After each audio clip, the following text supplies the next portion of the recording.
खत्म कर दूंगा। और 75 साल से सारे प्रधानमंत्री यही बोल रहे हैं। और मजे की बात यह है कि हम इतने भोले हैं कि हम सोचेंगे कि अगला प्रधानमंत्री आकर हमारी समस्या को पूर्ण करता है, तो कोई भी प्रधानमंत्री तुम्हारे चैलेंज को दूर नहीं कर सकता। तुम्हारी समस्याओं को तुम्हें खुद को ही दूर करना पड़ेगा, इसके अलावा कोई तरीका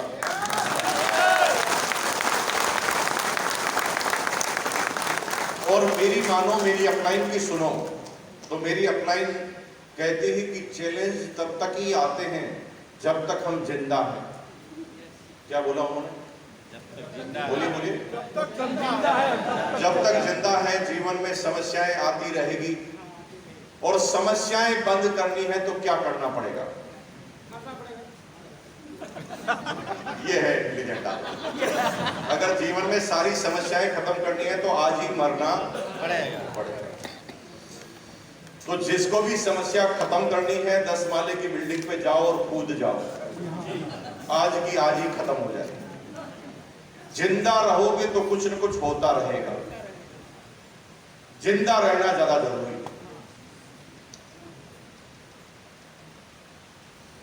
तो भगवान से रोज प्रार्थना करो, अल्लाह से रोज प्रार्थना करो, ए भगवान जिंदा रखना, मारना नहीं।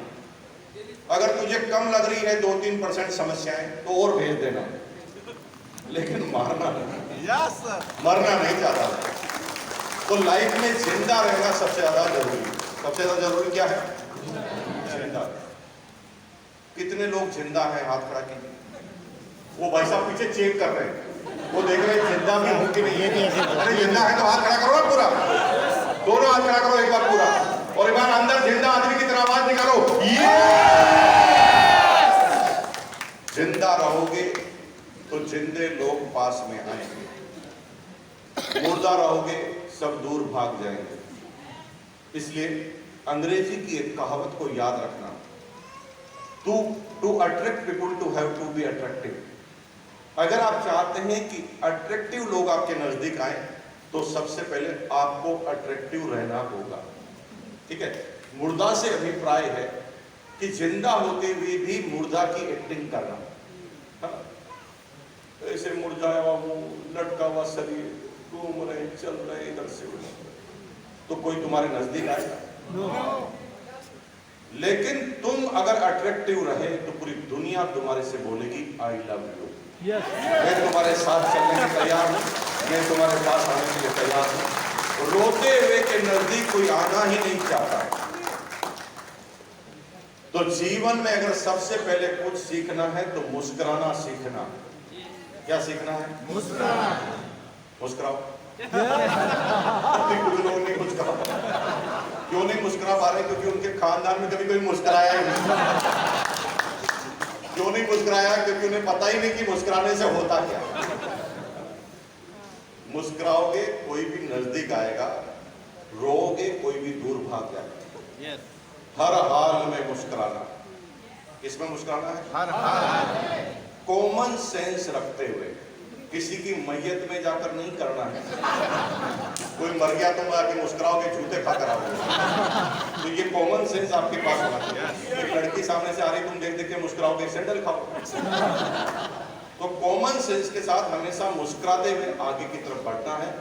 यही जीवन का अगर आपका लक्ष्य है तो आप बहुत आगे की तरफ जाने वाले हैं। बहुत बहुत धन्यवाद आपका कि एक वर्किंग डे के अंदर दिन में आप यहां पर आए। इससे यह साबित होता है कि आपकी आंखें छोटी है लेकिन सपने थोड़े बड़े हैं। और जब बड़े सपने हैं, सपने देखने वाले ही ताजमहल बनाते हैं। ताजमहल का नक्शा बनाने वाले ने पहले परिकल्पना की होगी, तब जाके वो नक्शा बना होगा। जब आप सोचोगे तो जाओगे, बिना सोचे कहीं नहीं जाओगे। आप घर में सो रहे हैं, ससुराल जाने की सोचोगे तो जाओगे, नहीं तो किसी के भी ससुराल जाओगे जूते खाकर आओगे। समझ रहे मेरी बात? आप सोचोगे तो क्रिया में तब्दील होगा। आप बोलोगे कि मुझे डायमंड बनना है तो फिर डायमंड जैसा सोचोगे। अगर आप सोचोगे कि मुझे स्टार सफर जाना है तो फिर उसके जैसा सोचोगे, और जब तक सोचोगे नहीं तब तक पहुंचोगे नहीं। क्या बोला मैंने? जब तक सोचोगे नहीं तब तक पहुंचोगे। मेरा नाम मुकेश कोठारी है और मैं राजस्थान भीलवाड़ा से आपके बीच में आया हूं। लगभग 2-2.5 हजार किलोमीटर का दूरी होगी यहाँ से। 1973 के अंदर टेक्सटाइल सिटी भीलवाड़ा राजस्थान में मेरा जन्म हुआ। 1973 1973 में जन्म के बाद अपनी इंटर एजुकेशन मैंने भीलवाड़ा राजस्थान में ली। मैंने बीकॉम तक की पढ़ाई की है, ज्यादा पढ़ा लिखा नहीं हूं। मैं परिचय में आपको ये बात इसलिए बता देना चाहता हूं क्योंकि कई लोग मेरे से ज्यादा पढ़े लिखे यहाँ पर हैं और हो सकते हैं। मैं आपकी बुद्धिमत्ता को, आपके ज्ञान को प्रणाम करता हूं और जिंदगी भर आपसे वादा करता हूं कि मैं आपसे सीखता था, सीखता हूं और सीखता रहूंगा।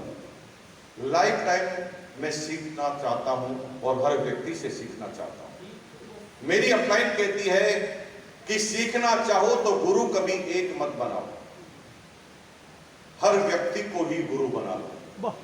एक गुरु बनाओगे तो पॉजिटिव के साथ नेगेटिव भी आएगा। गुरु बहुत अच्छा है लेकिन सिगरेट पीने की आदत है तो हम वो भी सीख जाए। इसलिए हमें एक गुरु नहीं बनाना, सभी लोगों को गुरु बना देना है। गुरु बनाकर कॉमन सेंस रखना है कि कौन सी बात लेनी है और कौन सी बात नहीं लेनी। मेरी अपलाइन अक्सर कहती है कि सीखना चाहो तो नाली में पड़ा हुआ शराबी भी सिखा देता है, इतनी नहीं पीनी चाहिए। कौन सिखा देता है? यानी हम तो नाली में वे पड़े हुए शराबी को भी गुरु बना लेते हैं और वो सलूट करके कहते हैं कि भैया तूने नाली में गिर के बता दिया, मुझे नहीं गिरना, तू मेरा गुरु है। राइट? तो हर व्यक्ति से सीखना। 1973 में जन्म के बाद अपनी इंटर एजुकेशन लेने के बाद एक प्राइवेट नौकरी से मैंने अपनी नौकरी का इकोनॉमिकल करियर चालू किया। 750 रुपए मेरी सैलरी होती थी। 750 रुपए की नौकरी मुझे क्यों करनी पड़ी? क्योंकि मेरे पिताजी करोड़पति थे। यस,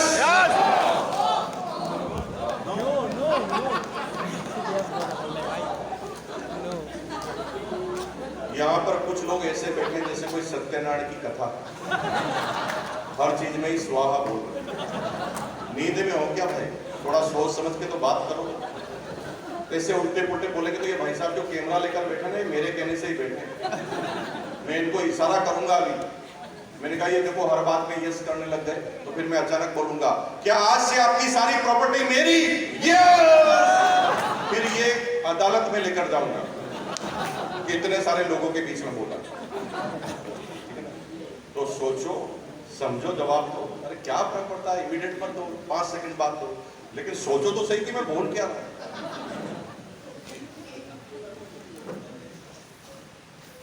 परिवार का इकोनॉमिकल कंडीशन मेरा ठीक नहीं था। 6 भाई बहनों की मेरी फैमिली थी।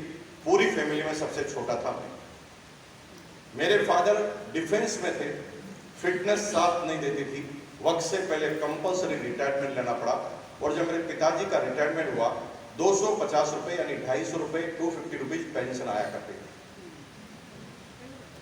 थोड़ा मकान बड़ा था, उससे किराया भी आता था। 500 रुपए टोटल फैमिली की इनकम थी और सभी भाई बहन स्कूल कॉलेज में पढ़ा करते थे।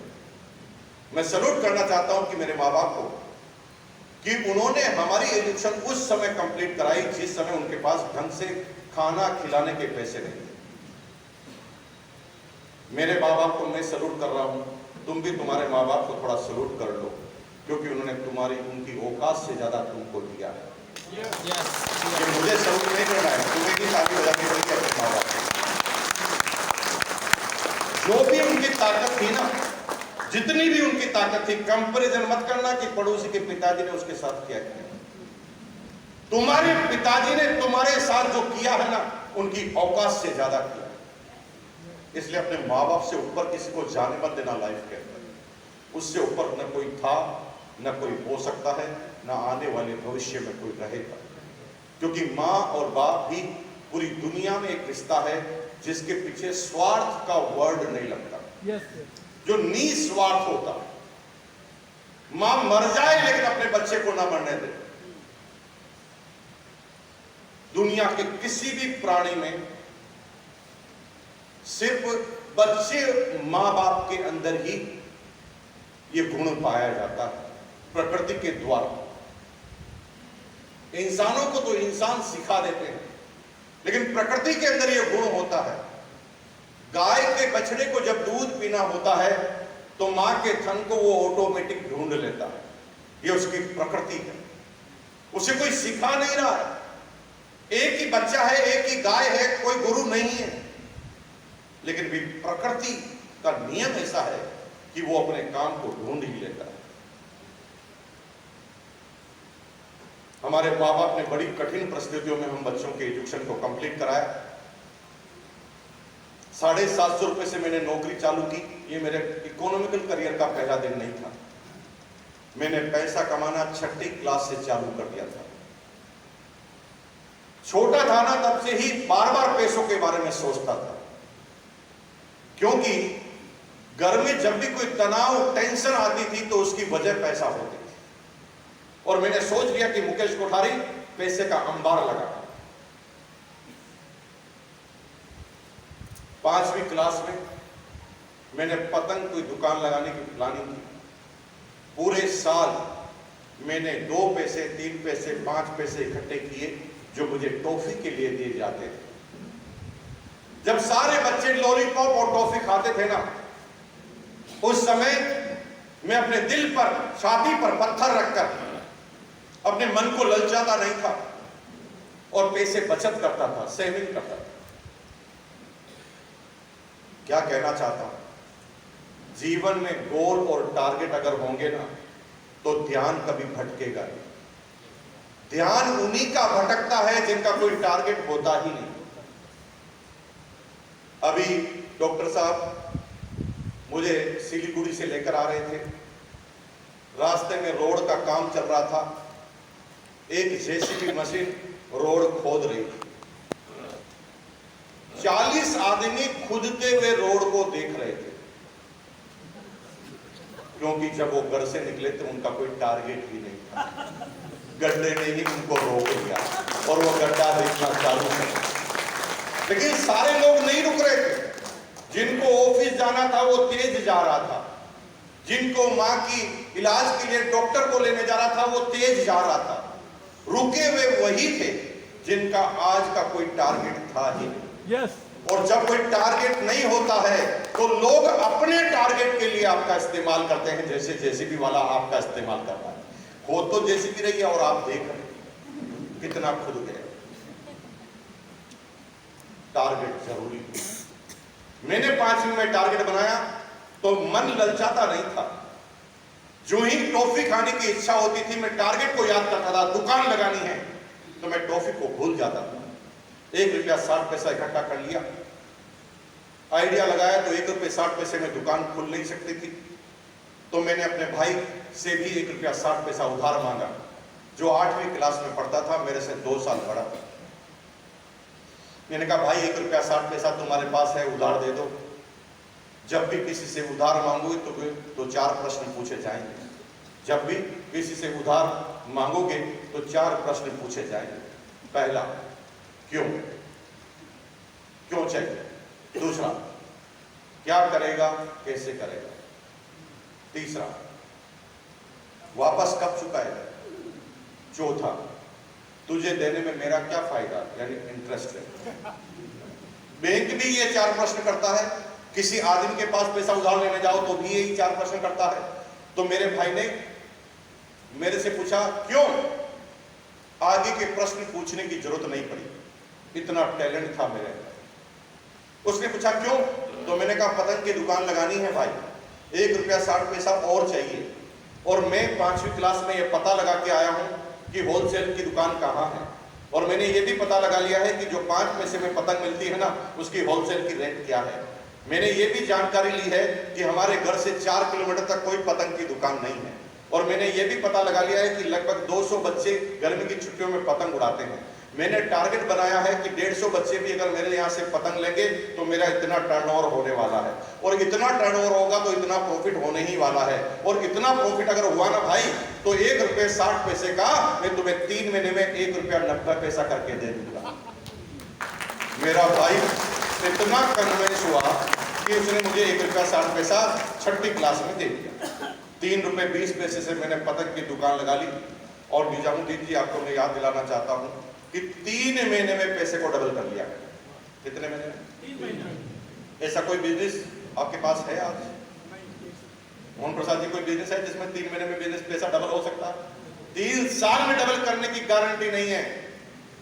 और हमने ये कारनामा कौन सी क्लास में किया? छठी क्लास। वहां से हमारा इकोनॉमिक करियर चालू हुआ, जो फिर कभी